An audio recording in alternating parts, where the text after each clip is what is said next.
la dictadura militar. Y aunque al final los militares se impusieron, pero el pueblo fue aprendiendo que solamente a través de una lucha que combinara todos los elementos,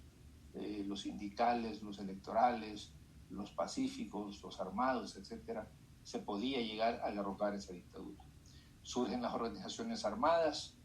ya desde el año 70, surgen los frentes populares, surgen las organizaciones de masas, y eso nos lleva en el año de 1980 a la creación del Frente Farabundo Martí como un ente unitario de la izquierda revolucionaria de El Salvador. Así que son 40 años que este mes vamos a estar conmemorando con distintas actividades, y pues necesariamente algunas de esas actividades tienen que ver con recordar a aquellos que nos han dejado, pero que entregaron su vida, su energía, su talento, su inteligencia para crear un instrumento sólido de lucha para el pueblo salvadoreño, y que dieron su vida incluso en el transcurso de la lucha armada, o que fueron secuestrados, que fueron desaparecidos, que fueron torturados por la maquinaria represiva del régimen, y que pues hoy, en el contexto de esta jornada de los 40 años, tenemos que recordarlos y agradecerles por el ejemplo que nos dan. Así que va a ser una jornada en este mes que espero que podamos en cada momento pues hacer un recordatorio de dónde venimos, qué es lo que hemos hecho, dónde estamos y cuáles son los retos para el futuro inmediato y para el futuro de más mediano y largo plazo. Eso creo que es importante marcarlo en esta conversación de esta noche. Y yéndonos ya a las situaciones más coyunturales del país, pues vemos que la situación política se mantiene en un nivel de extremada tensión, de una situación tremendamente polarizada en el país, pues el régimen de Bukele mantiene una postura de enfrentamiento, de persecución a toda voz opositora. Y esta semana y desde la semana pasada venimos viendo situaciones que no se veían en el país, que nunca se habían visto, ni incluso en los años de la misma dictadura militar. Por ejemplo, el querer chantajear a las demás instituciones del Estado que no están sometidas al Ejecutivo, y a través de recursos tan baratos y bajeros, diríamos, un buen salvadoreño, como el querer castigar a los empleados de la Asamblea Legislativa para que no reciban su salario, actuando el régimen de Bukele y sus funcionarios como los más vulgares pandilleros que extorsionan a una comerciante de una tienda, a un vendedor de pan, a un transportista, a un profesor de escuela. Hoy están extorsionando a la Asamblea Legislativa para que de una manera apresurada y de una forma totalmente antidemocrática les apruebe más deuda para el país, deuda que simplemente va a venir a sumar a una deuda que en apenas 8 meses ha tenido el régimen más de 3,000 millones de dólares que no estaban contemplados en su presupuesto original, y están prácticamente extorsionando a la Asamblea a través de esta presión del pago de salarios para que pues le aprueben ese nuevo endeudamiento, algo sumamente no solo antidemocrático, sino que violenta de forma directa la independencia de los poderes públicos. Vemos a un Bukele lanzado contra todas las instituciones que no controla. Estoy hablando hoy por hoy de la Sala de lo Constitucional. En algunos momentos esa sala ha estado junto con él. Por alguna razón hoy ya no lo está. Al parecer ya habían estímulos que ya no se los siguieron dando a ciertos magistrados, o han tenido pues diferencias en la manera de abordar las cosas, pero el hecho es que hoy por hoy esa sala constitucional, que antes la mayoría de magistrados se le sometían a Bukele, pues hoy ya no lo hacen, por el momento al menos, lanzado contra la Procuraduría de Derechos Humanos. Justamente el día de ayer el procurador Apolonio Tovar hacía una denuncia que va a llevar a distintos foros internacionales de cómo la Procuraduría para la Defensa de los Derechos Humanos está siendo atacada, está siendo desprestigiada por Nayib Bukele y su régimen. Y esto pues es sumamente grave, pues pone a nuestro país nuevamente en la mira de la comunidad internacional como un país donde se violentan los derechos humanos y se ataca a los defensores de los derechos humanos. Decía Bukele hace apenas una semana en una conferencia de prensa por demás bastante nefasta en cuanto a la forma como él aborda los problemas del país, que las organizaciones que defienden los derechos humanos son grupos de fachada del FMLN. Y yo recordaba que 40 años atrás, uno de los grandes asesinos en la historia de El Salvador, como es Roberto Dawison, exactamente decía las mismas palabras y señalaba a las organizaciones de derechos humanos, a los sindicatos, a los gremios, a los sacerdotes, a los académicos, como gente que estaba siendo dirigida por la izquierda, por los comunistas, decía él, y luego esa gente aparecía asesinada, aparecían torturados, asesinados de una manera salvaje.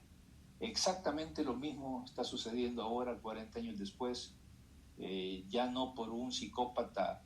militar asesino, sino por un tipo cuyo mesianismo y cuya prepotencia y cuyo sentido antidemocrático lo están poniendo cada vez más en la picota como una persona que no está preparada para gobernar el país, que no tiene la tolerancia para recibir opiniones distintas, que exige que todas las instituciones y todo el pueblo se le subordine de manera incondicional, que no haya ninguna crítica, que no haya ninguna vigilancia, que no haya una supervisión de los actos del Ejecutivo. Y pues está atacando fuertemente a la Procuraduría y al Procurador. Está atacando a las universidades que emitan alguna voz de disidencia, particularmente a la UCA. Es de extrañar que nuestra Universidad de El Salvador, lamentablemente en esta coyuntura, se mantenga callada, en su mayor parte opaca, que no tenga voz, cuando la Universidad de El Salvador ha sido la conciencia crítica de la sociedad salvadoreña. Pero hoy lamentablemente vemos un liderazgo totalmente desteñido, un liderazgo de la UES invisible ante una crisis nacional de grandes dimensiones. Pero bueno, eso dicho como paréntesis. El ataque de Bukele contra los medios de comunicación que no se le subordinan, particularmente algunos periódicos digitales, que no se le subordinan, que no están en función de aplaudirle. Vemos cómo, curiosamente, algunos otros medios de comunicación se mantienen en silencio gracias a la importante y jugosa pauta publicitaria que el régimen les da a estos medios. Estamos hablando del Canal 12, del Canal 21, Megavisión, TCS, pues ya ni hablar, y la cadena ASDER, que antes mostraba siempre una férrea crítica hacia los gobiernos de la izquierda, hoy se mantiene callada y en un silencio cómplice cuando Bukele está atacando a la prensa y a los periodistas. Y, por supuesto, el ataque feroz contra el FMLN, ese ataque rabioso, delirante, diría yo, de Bukele y sus funcionarios, porque el FMLN se mantiene en una postura firme de denuncia de los abusos, de las violaciones a la Constitución, del rompimiento del Estado de Derecho y de esa obsesión totalitaria de Bukele. Esto pues está llevando a un tensionamiento cada vez mayor que ya creo que preocupa bastante también no solo a la sociedad salvadoreña, sino también a la comunidad internacional, porque estamos ante un régimen que no respeta instituciones, que no respeta leyes, que no respeta derechos humanos, que busca imponerse a través de la extorsión, el chantaje y la fuerza bruta, y eso pues nos puede llevar a situaciones verdaderamente, diría, graves en materia social y política. Y creo pues que esta semana está cerrando de esta forma, con una situación verdaderamente tensa, verdaderamente polarizada, y Bukele lanzado pues en un esfuerzo electorero de querer a toda costa ganar ventaja para su partido, Nuevas Ideas, y desde una perspectiva que él y sus asesores consideran que polarizando la situación, comportándose de esa manera brutal y totalitaria, polarizante, él puede ganar adeptos para las elecciones del mes de febrero. Así que creo que como entrada para este programa puedo dar esa opinión de cómo estamos cerrando la semana. Sigfrido, aquí mencionabas en un Twitter que sacaste de que hay, te lo voy a leer para hacerte un poco de memoria, dice: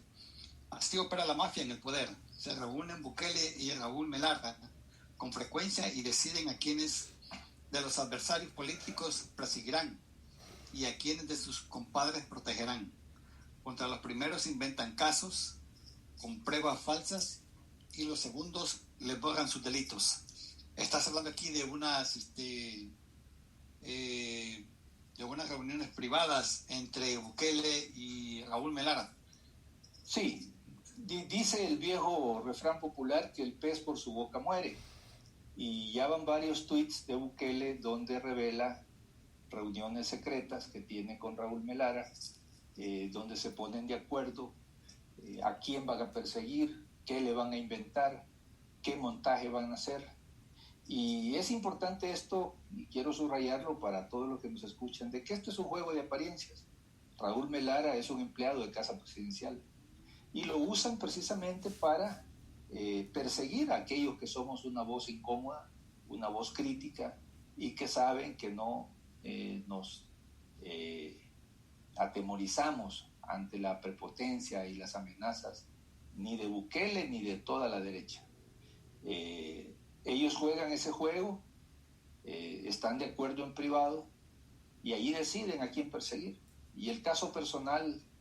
en este caso de Sigfrido Reyes, pues es uno de los mejores ejemplos. Al no encontrar ninguna irregularidad ni ningún tipo